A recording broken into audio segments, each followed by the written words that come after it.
This is the best interview I ever had, and I'm Mark Rako. Thanks for listening. I've been sharing a few special moments from a few of the really incredible interviews I've had over the last 10 years, and here's one of them. What's the most important ingredient in the recipe to making it as an entertainer, aside from talent? How do you grow as a comedian from simply telling jokes to having your comedy develop into a real extension of yourself? And what are you willing to do to succeed? Well, no joking around. These are all questions answered by popular comedian, actor, and at the time of this 2019 interview, host of the former Barstool Sports show $20 Chef, Shaun Latham. Shaun's humility, his appetite for learning and growth, his grounded nature, and appreciation for his journey and success so far are all unmistakable. The comedy change evolves with you as a human. So, as you've, like they would always tell me on the tour bus, when your voice off stage catches up with your voice on stage, then you'll have a bus. So now that Gabriel's manager is my manager, dude. Wow. Yeah. Mm-hmm. Because, at the beginning, you're doing the appearance of what you think is a comedian. Now I'm just talking. I just talk. I'm not, I'm the same dude at all times. I just talk on stage, as opposed to before I was telling jokes. I had no idea what the hell. I just doing what I think is a comedian, because you don't know what you're doing. Does that mystify you that people want to pay you for that? Yeah, now it does. The only thing that keeps it realistic, with all due respect to your talent or whatever, making thousands of dollars on a weekend, at this point in my life for such minimal amount of quote unquote work. It don't happen all the time. I'm just now getting to the point where I'm getting to get fans to come to shows. It's still a very large uphill battle. I got a cool internet job, but it doesn't mean I'm selling out every show by any means. Mm. So personally, I'm nowhere near, my goals, but I'm calculating that now. The unwork that I'm doing is just, I'm finally getting paid for all the shit I did for the last 15 years. Exactly. It's just finally coming. It's like you worked all that time and you just sat there and wait for the paycheck really to come in the mail. That's how it feels now because of all the shit I did for so much less and so much more money I spent and how much money I lost every single time.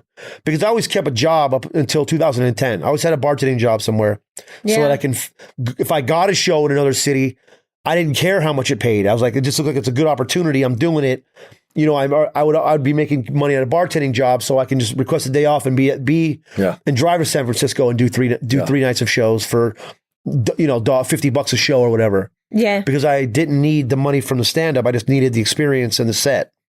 Who are you looking at out there these days that inspires you in the comedy world, but particularly given who you are and what you're doing? I like Sebastian Maniscalco. He's just a soldier in these streets. Sebastian Maniscalco, I remember seeing that guy when I did an open mic in San Diego at the Comedy Store in 2002.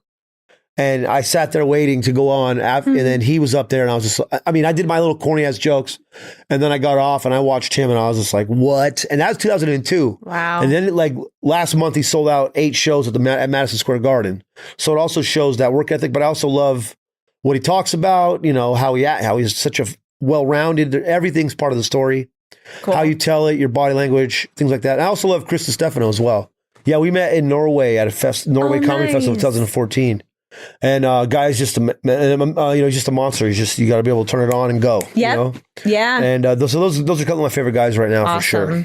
Taylor Tomlinson, extremely well, she's a LA comedian, very, very young, and for having the perspective that it's almost like she was reincarnated, and then she has the life experience of a woman that's much older than she is, from the way she talks. And explains things and talk. So that's one of my favorites, as far as, because I always look at myself when I was 22, or I couldn't, what do I have anything to say? I don't have nothing to say. I haven't done shit. I know. Yeah. Some people, though, they have a lot to say already. At 22, though, most people, anybody I did think, well, I got to figure it out, man. Yeah. Right. Look at people, I know it's a different medium, but look at Sam Smith or Adele, these singers that have all this depth and artistry to give. So that makes sense that like sometimes some 22-year-olds have that well. Yeah. I'm going to check her out. Yeah, I just didn't have shit to say then. It was just a bunch of goofy ass stuff. So now I just, 40-year-old me has just got a lot. Yeah. Just perspective. It's just perspective. And then you get the muscle of how to say the joke and you see how you see the world and you start fishing for it. It comes to you and then you put it in your notes and that's it. Just having your voice of who you are as a person and being able to convey it and make people want to listen, bring them in. So I'd like to get to $20 Chef and the stuff you're doing on the variety of platforms. Before we do it, I really like to dig in on a question, Shaun. Pretty much everyone I know who's a successful artist or a comedian or they're a business or they're an entrepreneur or a successful executive has had that, I'll call it the crying on the couch moment. The moment when you said you've had a really bad week, month, year, day, whatever it is, and you say, I can't do this anymore. This isn't going to work. I don't have it in me. I'm a failure. I'm out of money. Do you have a moment like that you can point to that you pushed past, that's just a moment in which you wondered if it was all worth it and you found the strength, determination, or you just didn't have anything else to do and you just found yourself pushing through that and then it ended up resolving? There was a point, I think I had this loft downtown LA and I just was 2 months behind on the rent and I had no loot coming in. And I remember I had a toy gun in my car and I drove around the city because I had just like, there's nothing I can do. Like I have to get money somehow. And there was like a moment where I was like thinking to myself, can I just put a fake gun to somebody like to get their money? And that's how like at a point where I was at in my life, how low and shitty I felt that I was like, there's no other way. And obviously I can never do that in my entire life, no matter how desperate. So I just drove around for a while, like thinking about it.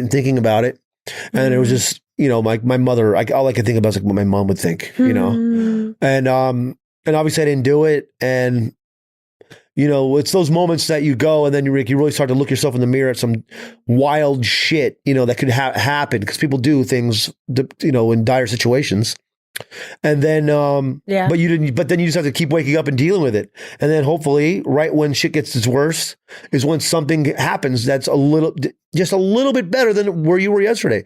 It's not going to pull you out, but it is give you hope of some sort. Mm-hmm. So I remember I got like a bartending job that I've been waiting for like 4 days later, so I ended up pulling myself out of it because I had a really nice landlord who probably was just going to end up losing way more money if she kicked me out because no one would have ever moved in there because the building across the street which is now the LA police department downtown. Oh, wow. It was like a 12-story, jackhammer job that I found out 2 months after I moved in. So, that was a really bad moment, I would say, for sure. Wow. And, not just having negative cash in the bank and just, calculating your gas. And then 4 days later, luckily it happened. I got a job and then it pulled me out. And then it slowly got better. And then, started getting more shows. So, I've never had to worry about any of those mental things that people do, like any kind of suicidal type stuff, right? Yeah. I've never faced any of that where I was at that moment. All I know is that I have been a lot of low moments and I've been in a lot of absolutely hungry moments. Mm-hmm. But if you just keep going, like that's the only secret is just keep going. Like something's going to happen. Nobody stays down low unless they stop because then they'll start doing something to cope because they don't want to keep going. So then they'll start doing this and then they pick up this. And then that just keeps making things worse, whether it's drugs or alcohol or robbing somebody or whatever it is. So if you just keep going, like the next day, like you just fight through it, like you're going to feel like a piece of shit a lot. Like you spend a lot of time not feeling great or not being in a comfortable position. But then you just do another day. Just do another day. Just do another day. Yeah. And then something nice will happen and something else nice will happen as long as you just keep going. Like that's literally the only secret. I think the only secret to really becoming famous, obviously, there's luck, but luck is what? It's preparation meets timing, Yeah. So, as long as you keep going, something's going to happen. I'll be back soon with another memorable interview moment, but please be sure and subscribe on Spotify and Apple Podcasts or anywhere you find your best podcasts so you get every moment. And you can follow the show on Instagram and Facebook at Best Interview Pod and on X at Listen Subscribe. Thanks for being here, and I'll see you soon.